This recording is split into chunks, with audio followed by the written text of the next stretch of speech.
Hi y'all, this is Justinian555. A while back I was scrolling through my Facebook feed and I came across an advertisement for a new adaptation of Pinocchio. As I read through the comments, one of them stood out to me. The commenter stated, "This adaptation seems too dark, unlike the original." I thought it was an odd comment because the original Pinocchio has some quite dark elements in it. At one point, Pinocchio is hung in a tree until presumed dead and has his feet burnt off. At another point, he seemingly kills Jiminy Cricket. I quickly realized this commenter was referring to the animated Disney adaptation of Pinocchio, assuming it was the original. The Disney version, while it maintains a few of the original's scarier moments, is less dark on the whole. So, if one expected to see a new version of the Disney adaptation, it's easy to see why someone might expect a more lighthearted offering.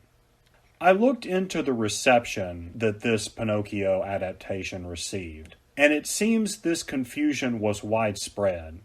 One shocked parent complains about his experience at the movie. "A young boy in front of us cried. Lots of people left the theater.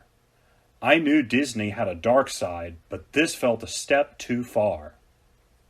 Now, setting aside the question of whether such complaints are reasonable, I think stories like these are indicative of the stranglehold Disney and other large corporations have on our culture. To understand the implications of this, I think we need to understand the way Disney adapts folklore. Oftentimes, the Disneyfied telling of a story removes any meaningful connection to the story's original cultural context, domesticating the story in order to make it palatable to the greatest possible share of the market. For example, Disney's Little Mermaid and Frozen completely gut any of the religious themes found in the Hans Christian Andersen stories they were taken from. Is this sort of retelling inherently bad?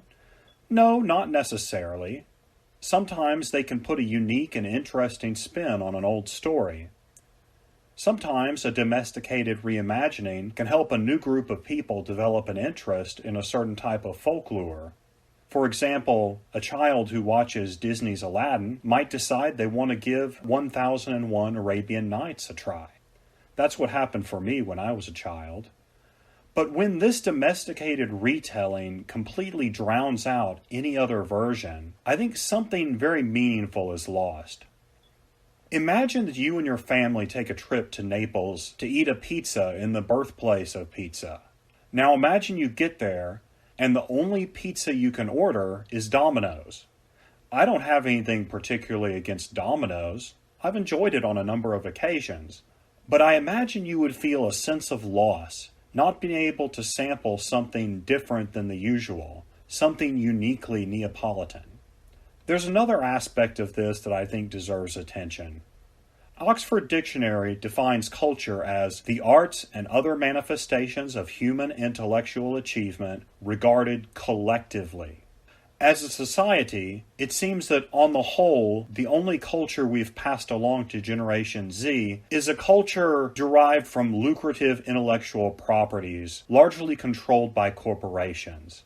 We've given them very few stories, songs, or folk heroes which don't require them to have a Disney Plus subscription to access.